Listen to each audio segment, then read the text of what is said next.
নমস্কার, আমার channel learning with Alok sir তোমাদেরকে স্বাগত। আজকে তোমাদেরকে বোঝাচ্ছি শক্তির একটা রূপান্তর, মানে চেঞ্জ অফ এনার্জি। তো তোমাদেরকে তো আমি আগের বারে বুঝিয়েছিলাম যে শক্তি সম্বন্ধে। তো এইবারে যে কোনো শক্তি থেকে যে কোনো শক্তিতে রূপান্তরিত করা যায়। যেরকম ধরো যান্ত্রিক শক্তি থেকে তাপ শক্তি। কীভাবে যান্ত্রিক শক্তি মানে নড়িয়ে আবার কী করে তাপ হয়, হ্যাঁ? কিন্তু হয় কীভাবে, তুমি দেখবে শীতকালে তুমি হাতে হাত বসো, দেখবে গরম থাকে। অর্থাৎ যান্ত্রিক শক্তি মানে কিছু নড়ানো। তো তুমি নড়ালে হাতটা, তার ফলে কী হলো, তোমার হাতটা গরম হয়ে গেল। তো এটা একটা শক্তি, তাপ শক্তি পেয়ে গেল। আচ্ছা, তারপরে চিন্তা করো তো, যখন দেখবে যে ওই ছুরি কাঠি যখন হাট দিচ্ছে, তখন দেখবে ওটা মোটামুটি গরম হয়, হ্যাঁ? যাই হোক, এবার যান্ত্রিক থেকে আলোক শক্তি। তো যান্ত্রিক থেকে আলোক কীভাবে পাবে তুমি? তুমি নিশ্চয়ই তোমরা দেখবে যেখানে ছুরি কাঠি ভাট দেওয়া হয় বড় হয়ে ইয়েতে, যেটা ইলেকট্রিক করে, দেখবে যখনই তোমাকে চাপু বা কিছু দিচ্ছে, সঙ্গে সঙ্গে একটা আলোর বৃদ্ধি উঠছে, অর্থাৎ তোমার আলো দেখা যাচ্ছে। তাহলে সেখান থেকে তুমি আলো পেয়ে যাচ্ছ। এইবারে আসছে যান্ত্রিক থেকে শব্দ। আচ্ছা, তুমি দেখো সেতার বাজানো, তখন তুমি তো হাত দিয়ে বাজাচ্ছ বা নড়াচ্ছ, সেতার থেকে একটা আওয়াজ হলো, মানে শব্দ হলো। তারপরে ধরো তুমি একটা তবলা বাজালে, সেখানে একটা শব্দ হলো, হ্যাঁ? তো এর মানে তুমি ঘন্টা বাজালে শব্দ হলো। অর্থাৎ ওখানে কি শব্দটা কী হলো, যান্ত্রিক শক্তি থেকে তুমি শব্দ শক্তি পাচ্ছ। এইবারে দেখো যান্ত্রিক থেকে চুম্বক। তাহলে কিরকম? নড়িয়ে চুম্বক। চুম্বক হওয়ার দুটো পদ্ধতি আছে, একটা হচ্ছে ইলেকট্রিক, একটা হচ্ছে ঘষা। তো তুমি যদি কোনো লোহার উপর কোনো চুম্বককে একই দিকে ঘষতে হবে, ঘষো বা অনেকবার ঘষো, ওইটা তোমার চুম্বক হয়ে যাবে। অর্থাৎ যান্ত্রিক শক্তি থেকে তুমি একটা চুম্বক শক্তি পেলে, এবং অনেকবার ঘষলে ওটা কী হয়, সম্পূর্ণ চুম্বক হয়ে যায়। এবার যান্ত্রিক থেকে তড়িৎ।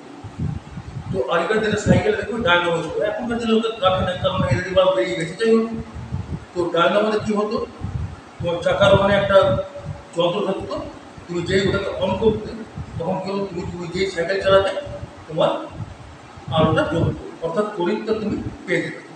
তো সেইবারে এখন দেখো ডায়নামো তো হলো, উঠে গেছে, কিন্তু এখন যেটা যেটা বেশি চলেছে সেটা হচ্ছে জেনারেটার। জেনারেটারে কী হয়, জেনারেটার করছে এবং ওখান থেকে তুমি তড়িৎ শক্তি পাচ্ছ। এবার তড়িৎ শক্তি লাগিয়ে তুমি কত বক্স বাজাচ্ছ, কিছু করছো, সেটা আলাদা ব্যাপার, কিন্তু ওখান থেকে তোমার তড়িৎ শক্তি তুমি পেয়ে যাচ্ছ। এবার দেখো যান্ত্রিক থেকে রাসায়নিক শক্তি কীরকম। তুমি তুমি তো নিশ্চয়ই তোমরা আলু বোম ফাটিয়েছো, অর্থাৎ ওটা কী হয়, শক্তি জায়গায় বাড়ালে বোমটা ফেটে ওঠে। তাহলে শক্তি জায়গায় তুমি যখন পটকা ছুড়লে, তখন পটকাটা ফেটে যাবে। পটকাটা ফেটে যাওয়ার ব্যাপারটা কেন হচ্ছে, পটকাটা শক্তি করতে পারছে, পটকাটা শক্তি হচ্ছে রাসায়নিক শক্তি থেকে। অর্থাৎ তোমার ওই যান্ত্রিক শক্তি থেকে তুমি রাসায়নিক শক্তি পেয়ে গেলে। এইবারে কিন্তু মনে রেখো, এই যে পরিবর্তন তোমাদের মোটামুটি দেখালাম, এটা কিন্তু কোটি কোটি পরিবর্তন আছে। তুমি কিন্তু মোটামুটি পরিবর্তনগুলো চিন্তা করবে এবং কীভাবে হচ্ছে চেষ্টা করবে, হ্যাঁ? এটাতে একটা উদাহরণ দিলাম, যে কোনো উদাহরণে তুমি পেয়ে যাবে। কীরকম? মনে করো তুমি একটা টর্চ জ্বালাচ্ছ, তাহলে তোমাকে চিন্তা করতে হবে তুমি কোন শক্তি থেকে কোন শক্তি পাচ্ছ। টর্চের প্রধান উদ্দেশ্য কি? আলো। অর্থাৎ তোমাকে পেতে হবে আলো। এইবারে কি হচ্ছে, তুমি বোতাম টিপছো, সঙ্গে সঙ্গে তোমার টর্চটা জ্বলছে। তাহলে টর্চ যে জ্বলছে সেটা শক্তি করতে পারছো ব্যাটারি থেকে, ব্যাটারি শক্তি করতে পারছো রাসায়নিক শক্তি থেকে। অর্থাৎ ব্যাটারির রাসায়নিক শক্তি থেকে তুমি পাচ্ছ প্রথমে তড়িৎ শক্তি, তড়িৎ শক্তি থেকে তুমি পাচ্ছ আলোক শক্তি। কিন্তু মনে রাখো একটা ব্যাপার আছে, তুমি যখন লিখবে তো আলো শক্তি লিখে দিলে ঠিক আছে, কিন্তু আমি ভালোভাবে যদি নোট পেতে যাও, তাহলে তার সঙ্গে সঙ্গে কী কী পরিবর্তন হচ্ছে তোমাকে সেটাও দেখতে হবে। সেখানে তোমার কি, তুমি টর্চ যাচ্ছ, তোমার আলো পাচ্ছ ঠিকই, তার সাথে সাইড এফেক্টে কী পাচ্ছ, তুমি কিছুটা তাপ পেয়ে যাচ্ছ। সেই জন্য দেখবে আগেকার বাল্বগুলো এখন পরিবর্তন হয়ে গেছে, সব এলইডি বাল্ব হয়ে গেছে। এলইডি বাল্ব কী সুবিধা, ওটা তাপ শক্তি খুব একটা হয় না বললেই হয়, অর্থাৎ পুরোটাই কাজে লেগে যাচ্ছে। মানে তোমার যদি ওই আগেকার বাল্ব যেটা দিয়ে ফিলামেন্ট ছিল, যদি 1 মাস চলতো, এবারে এখন সেটা 3 মাস থেকে 4 মাস চলতো, অর্থাৎ 3-4 গুণ বেশি পাবে। সেরকমই দেখো গাড়ি, আগেকার দিনে গাড়ি কী ছিল, গাড়িতে প্রচুর শব্দ। গাড়ির মূল উদ্দেশ্য হচ্ছে পেট্রোল বা ডিজেলের রাসায়নিক শক্তি থেকে যান্ত্রিক শক্তি ওরা চলছে। তো এইবারে তুমি যদি বলো পেট্রোল থেকে গাড়ি চলছে 65 থেকে 65 বন্ধ করছে, চিন্তা করো তাহলে গাড়ি চলতে একটা শক্তি দরকার, সে শক্তিটা কোন থেকে পাচ্ছে? পেট্রোল বা ডিজেল থেকে। পেট্রোল বা ডিজেলে কী আছে?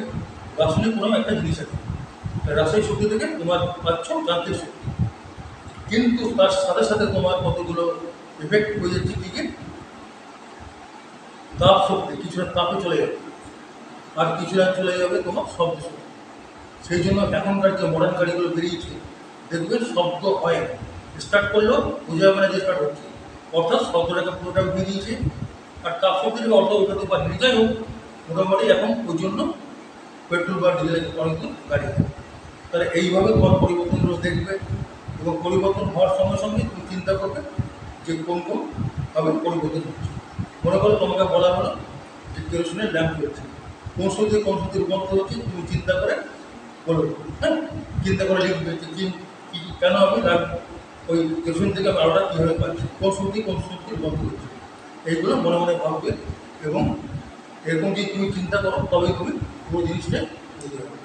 এরপরে আরও পরিবর্তন তুমি দেখো দু একটা, তারপরে কিন্তু অন্য চ্যাপ্টারে চলে যাবে। ঠিক আছে, আশা করি তোমরা বুঝতে পেরেছ। আজ এই পর্যন্ত।